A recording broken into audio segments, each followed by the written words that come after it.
Strike rotate जिस तरह से वो कर रहे थे वो बहुत ही बेहतरीन था और काफ़ी एग्जाम्पलरी भी था बाकी क्रिकेटर्स के लिए। अगर हम बात करें तो इंजी भाई, शुभमन गिल और रचिन के बारे में मैं ज़रूर बात करना चाहूँगी। इन दोनों का तो हम मुझे लगता है बहुत ही फेयरली कंपैरिजन कर सकते हैं। शुभमन गिल ने सेंचुरी भी की है इस टूर्नामेंट में और अगर हम उनका स्ट्राइक रेट देखें दैट इज़ 100 और अगर हम रचिन का देखें तो दैट्स 108। नहीं, ये रचिन है ना, मैं इसकी बात करूँगा और स्पेशली यहाँ जिस तरह ये खेल रहा है आके इन पिचेस पे, इन कंडीशंस पे, तो ये बहुत बड़ी बात है। मैं अगर फेयर ओपिनियन निकालूँ ना कि अगर ये स्पिनिंग ट्रैक ना हो और ये सब कॉन्टिनेंट से बाहर मैच हो तो न्यूजीलैंड फेवरेट टीम है। जो ये बैलेंस इनकी टीम है ना जी, तो न्यूजीलैंड फेवरेट होगी।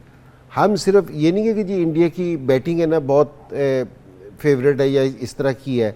न्यूजीलैंड की बैटिंग भी है ना बहुत ज़्यादा बैलेंस्ड है, बहुत ज़बरदस्त है, एक्सपीरियंस है।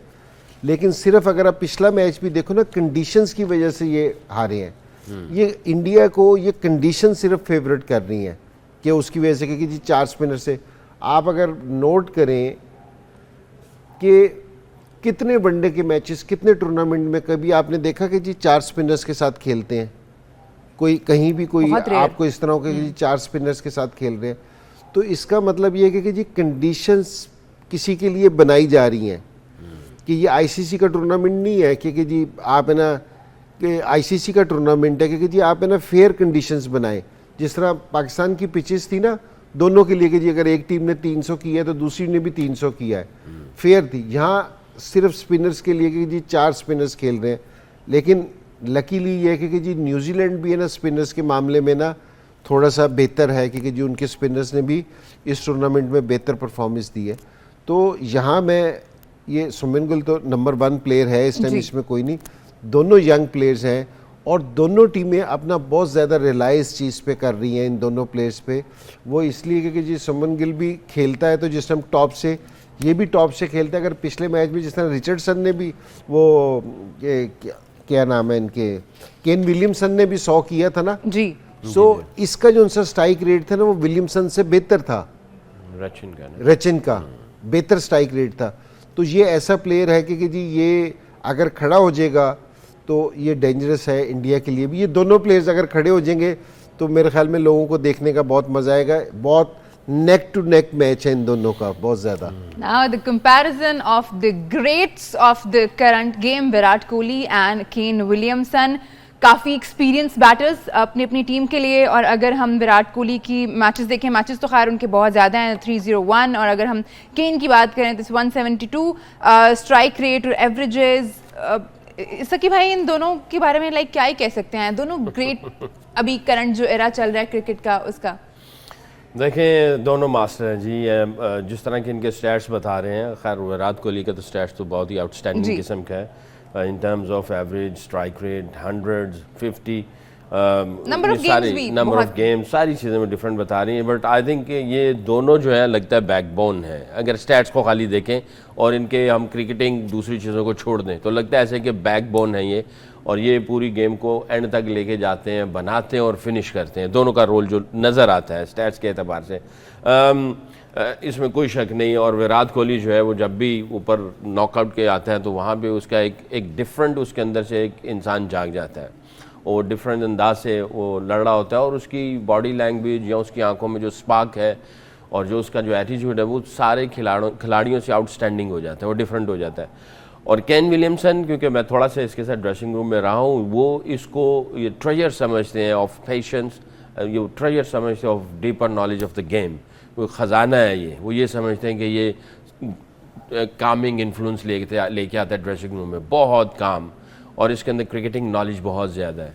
तो आई थिंक सारे के सारे जो है ना वो इसके साथ चिपकते हैं, एनर्जी लेते हैं इससे कामनेस लेते हैं इससे, क्रिकेटिंग नॉलेज लेते हैं इससे। क्योंकि ड्रेसिंग रूम में रहा हूँ मैं तो इस वजह से मैं बता रहा हूँ। तो आई थिंक इन दोनों का आज का रोल बहुत इंपॉर्टेंट होगा।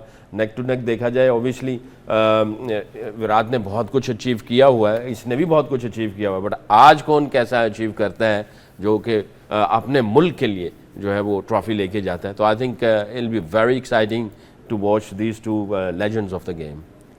नंबर 4 पे आ जाते हैं दी श्रेयस अय्यर, जो कि शानदार कारकर्दगी का मुजाहरा कर रहे हैं टीम इंडिया के लिए, और डेरिल मिचेल जो कि एक आधे मैच का हिस्सा नहीं भी थे इस चैंपियंस ट्रॉफी में, but now he is back. Last match भी उन्होंने खेला था, कुछ खास नहीं कर पाए थे, बट लेट्स सी आज वो किस तरह से करते हैं। जी भाई नहीं, अगर इन दोनों प्लेयर्स को देखा जाए तो अमेजिंग रिकॉर्ड हैं दोनों के, तो सोच के ना देख के मज़ा आता है कि जी अय्यर ने 14 मैचों में 811 रन्स कर रखे हैं, तो इतना फ्लो से रन्स बनाना कि जी मैं ये बड़ी बात है कि हालांकि एवरेज इसकी स्ट्राइक रेट इतना ज़्यादा इम्प्रेसिव नहीं है कि जी 63 का है, और लेकिन स्कोर बनाने का जो है ना कि 14 मैचों में 5 50s हैं उनकी, और यूजली अगर जो टॉप प्लेयर्स है ना, टॉप प्लेयर्स का जो 1000 रन्स बनाने का एवरेज है वो 22 से 23 मैचेस की है। अगर जो टॉप इसकी जो सी एवरेज आ रही है ना, मुझे ऐसा लगता है ये 16-17 मैचों में 1000 स्कोर कर देगा पहले। तो इतना तेज स्कोर करने की ये जो है, तो ये बड़ा ज़बरदस्त है कि जिस तरह के ये इंडियन जब भी ये टॉप पे है।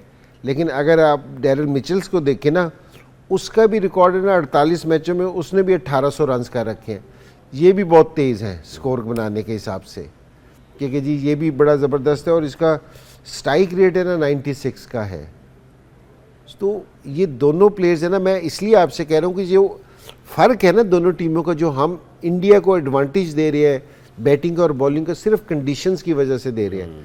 फिर वो बात भाग दौड़ के वो कंडीशंस भी आ जाती है सारी चीज़ों पे, वरना ये दोनों टीमें ना बिल्कुल। और न्यूजीलैंड बैटिंग में ना, मैंने बड़े अरसे के बाद न्यूजीलैंड की टीम को इतना कंप्लीट देखा है कि इनकी बैटिंग भी, इनकी बॉलिंग भी, इनके स्पिनर्स भी, क्योंकि बड़े अरसे के बाद मैंने किसी सब कॉन्टिनेंट के बाहर के स्पिनर को देखा जो फ्लाइट के साथ बॉल करते हैं, जो चांस लेते हैं, क्योंकि जी और एक ये होता है कि जी बाज स्पिनर्स ऐसे होते हैं कि जो कंटेन करके आउट करते हैं, ये है ना फंसा के आउट करते हैं, ये ज़बरदस्ती भी आउट करते हैं क्योंकि जी आउट करने के लिए जाते हैं ये, तो ये बड़ी क्वालिटी है। लेकिन ये जो उनसे दोनों प्लेयर्स हैं बड़ा अच्छा है, और इसीलिए आज का मैच है ना, हम जो कह रहे हैं कि जी दोनों टीमें जो बेस्ट टीम्स थी वो फाइनल में आई हैं, वो इसीलिए ये प्लेयर्स के रिकॉर्ड भी बता रहे हैं उसी तरह। तो इन दोनों का भी जो सा कॉन्टेस्ट आज देखने का मजा आएगा कि नंबर 4 पे आज कौन बेहतर परफॉर्म करता है। देखते हैं जी नंबर 4 पे आज कौन बेहतर परफॉर्म करता है, और I am very curious to see कि how Daryl Mitchell is gonna respond today. हम हेड टू हेड कंपैरिजन कर रहे थे प्लेयर्स का, लेकिन अब मैं चाहूंगी कि हम थोड़ा कंडीशंस पे बात कर लें, टॉस पे बात कर लें। इंजी भाई क्या लगता है, अगर टॉस जीतते हैं रोहित शर्मा, जो कि वेरी अनलाइकली है क्योंकि टॉस वो बहुत ही रेयर जीतते हैं अगर वो जीत जाते हैं तो उनको क्या करना चाहिए? नहीं, मेरे ख्याल में तो दोनों टीमें बैटिंग करके एक रीजनेबल स्कोर है ना बोर्ड पे लगाने की कोशिश करेंगे, क्योंकि जी प्रेशर वाला मैच है, बाद में ना स्कोर करना इतना आसान नहीं होगा। और दूसरी चीज़ ये है कि कंडीशंस है ना बहुत मैटर करती हैं। अगर कंडीशंस का हमें पता हो ना कि जी पिच, बास टाइम ये होता है कि जी जो पिच तैयार हुई हो ना कि जिस पे काफ़ी दिन से मैच ना, तो थोड़ा सा मॉइस्चर होता है उस पर, वो अर्ली ऑन है ना फास्ट बॉलिंग को भी हेल्प देती है। तो ये चीज़ देखनी पड़ेगी। लेकिन मोस्टली यही हुआ है कि जिस टाइम ज़्यादा प्रेशर वाला मैच हो ना, तो टीमें क्या करती हैं कि जी पहले बैटिंग को प्रेफर करती हैं, क्योंकि जी और दूसरी की, क्योंकि देना दोनों टीमें ना को कोई बहुत ज़्यादा फ़र्क नहीं है, बैटिंग भी बैलेंस है, दोनों का जो उनका बॉलिंग कम्बिनेशन है ना वो भी तकरीबन आलमोस्ट सेम है, कि वो भी 4 स्पिनर्स के साथ तैयार है पूरी तरह, और उन्होंने लास्ट टाइम बॉलिंग भी की है, और ये भी 4 स्पिनर्स पे करते हैं। तो यूजली तो ये होता है कि जिस टाइम आपके पास स्पिनर्स हैं तो आप है ना बाद में बॉलिंग को प्रेफर करते हो कि विकेट थोड़ी सी रफ हो जाए, थोड़ी सी ज़रा खुरदरी सी हो, ताकि ना बॉल थोड़ी सी ग्रिप करनी शुरू हो जाए। अगर ये जिस तरह स्कलैन ज़्यादा बेहतर बताएगा, एज ए बैट्समैन बता रहा हूँ कि टॉस आ गया एनसी भाई जी। News from the centre, New Zealand has won the toss और मिचेल सेंटनर ने कहा है कि वो पहले बैटिंग करेंगे। टीम में एक चेंज है, मैट हेनरी, जैसे कि हम कल प्रोग्राम में भी बात कर रहे थे कि उनका इंजरी के मसाइल चल रहे हैं, शायद वो फाइनल का हिस्सा ना हो, और ऐसा ही हुआ है। नेथन स्मिथ उनकी जगह टीम का हिस्सा होंगे आज, और रोहित शर्मा आज फिर मैच टॉस हार गए हैं और 15 टॉसेज मुसलसल हारे हैं। सकी भाई रोहित शर्मा का कहना था कि वी डोंट माइंड कि हम सेकंड बैट कर रहे हैं, इट्स ऑल राइट, हम यहाँ पे काफ़ी रहे हैं और हमने क्रिकेट भी खेली है, तो